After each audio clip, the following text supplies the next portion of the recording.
Ethos, logos, and pathos together are called the rhetorical triangle. It goes by many other names, but that's what we're going to go with for the purposes of class. Okay, so the idea of the rhetorical triangle, or the idea of ethos, logos, and pathos, is about this idea that in every situation that requires arguing, in every situation that requires persuasion, there is an art form that you can rely on, that you can consider, that'll help you find the best possible way, or at least discover several possible ways to achieve your goals, right? So this is on the assumption that in every argumentative or persuasive situation that there are three parts, right? That there is a speaker, the person who is doing the arguing, there is the message, what their actual argument is, and then finally there's the audience, the person or people that they are trying to target, right? They're trying to change their minds in order for them to do something or not do something, okay? So let's start with the speaker. The first thing a speaker, and this by speaker we mean anyone that's a writer or artist or a lawyer or politician, anyone who's trying to persuade someone, they need to establish what's known as ethos, right? Ethos is just a fancy word for credibility. And if that's too much, think of the idea of trust. Every speaker needs the listener or the audience to trust them, at least, trust them insofar as the situation requires, right? So here are several ways that a speaker can establish ethos, right? They can appear knowledgeable, right? They can say things or, give information, or they can, subtly drop like bits and pieces of like factoids or, insider information that lets people think, oh, wow, this guy really knows what they're talking about. They have information, right? Another way that you can establish ethos is show that you are virtuous, that you have good qualities about you that would be useful in trusting you, or that would be useful to the situation that you are arguing about, right? Are you a good person, right? Are you honorable? Are you courageous? Are you honest? Okay. Another way that you can establish ethos is by sharing with the audience that you have experience. Letting them know that you have experience about the subject matter you're arguing about is letting them know that you're coming from a place of not ignorance, but a place of like knowledge, that you've gone through what they've gone through. It's not just book learning, right? That you've actually been out there on the streets, or that you've actually been through their feelings. You've actually been through their situation, right? Another way you could establish credibility is to show that you have licenses or awards or honors, right? Like a diploma or a degree or a trophy, right? Or a license of some sort, okay? Another way to establish credibility is, if you don't have any of those things, is at least show that you mean well, right? That your intentions are pure, okay?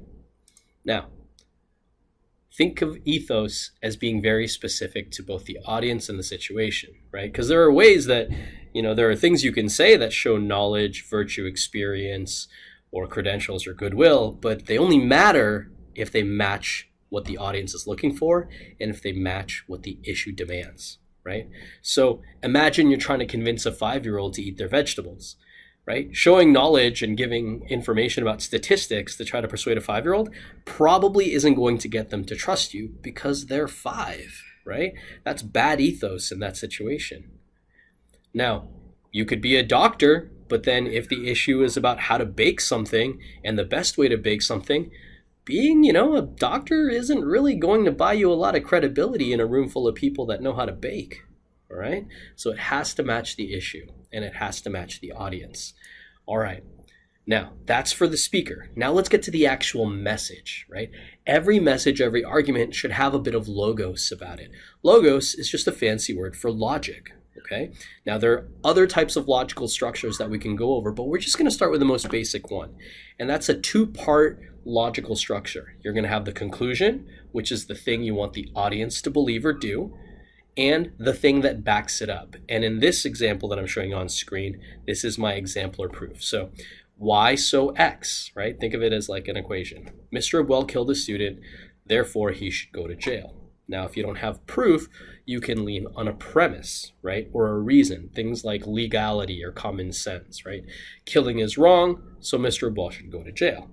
Even better is if you have all three. Mr. Abwell could kill the student, And since killing is wrong, Mr. Obel should go to jail. That's a more full argument, right? But if you have at least two, you have the bare bones of logos, all right? And that's what the message should be structured around. All right. And then finally, the next thing to consider when trying to persuade someone is, what are you going to make the audience feel? Not how you feel as a speaker, or especially if you're analyzing something, not what the speaker or writer is feeling, but what are they trying to make the reader feel or the listener feel?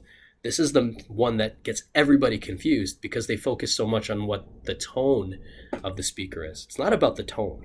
I can threaten you like, give me all your money, and I sound angry, but that's not the pathos. The pathos is the fear, right? As I'm pointing a gun at you and yelling at you, right? Okay, so how do you evoke pathos? Usually like loaded words, extreme evidence, disturbing details, or biased information. You can really make people feel a lot of things by including that stuff. So I'll give you a couple examples. You can make people feel positive things like anticipation, attraction, pride, importance, joy, right? So let's take the example of patriotism. When you sit there and say, hey, you should vote because that's the American thing to do, right? You're trying to get people to feel patriotic, right? That's pathos.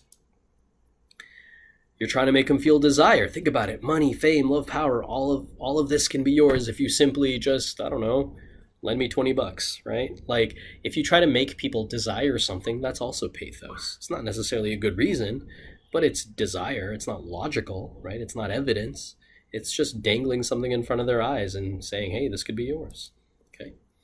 You could also make people feel negative feelings. Fear and guilt tend to be the most, powerful ones when it comes to persuasion, right? If you do it, you'll all end up getting killed, or even worse. That's pathos. It's not logic. It's emotional. You're trying to get the audience to feel fear in order to get them to believe something or do something. Or here's another example. And because you were too selfish to give money, they all ended up starving. If you're trying to make people feel guilty, that's pathos too, right? Okay. So pathos, for those of you that know Maslow's hierarchy of needs, whenever you're trying to dangle desire in front of someone or threaten to take something away, either physiological, whether it's safety, love and belonging, how they're viewed by others, right? Or how they view themselves. Whenever you're playing with those things, you're probably playing with emotions, okay? All right, so think of it also, some sentences can be more than one. So here, I'm gonna give you an example. When I lost my leg in the war, I learned who my friends really were, right? This one's a little bit of ethos, a little bit of pathos. I'm trying to get you to feel pity for me because I lost a leg, but then I'm also sharing information that I'm a veteran, right? That I have experience, right? So I went through something, I lost friends, I went through a war, I lost my leg, and I'm trying to make you feel bad. That's by hopefully earning me some credibility and making you feel bad if the argument has something to do with, loss or, friendship or something like that, okay? All right, so think of it this way. All of ethos, logos, and pathos, right, when you combine them to make an argument, all they're doing is trying to get people to think something about you or the message or themselves, get them to understand something about the issue, get them to believe something about the speaker, right? Or get them to believe something about themselves or the topic, right? Or to get them to feel something about the speaker or the message or themselves, right? Or the topic, right? So think all of this is just, strategies to get people to do something or to think something or feel something, okay? So rhetoric is just a fancy word for the art of persuasion, right? It's just not a replacement for action, but arguing, right? Using words and, to persuade hearts and minds of people is just to get them prepared to do something. So all this persuasion, all this ethos, logos, and pathos, they can persuade people to do something, or they can persuade people to stop doing something. It's never action, but it's getting them ready to take action or stop action. And that is the rhetorical triangle. That is ethos, logos, and pathos. And that is the starting point of persuasion, all right? At least as far as the Greek philosophers were concerned. All right, ask questions if you have them. High five for learning.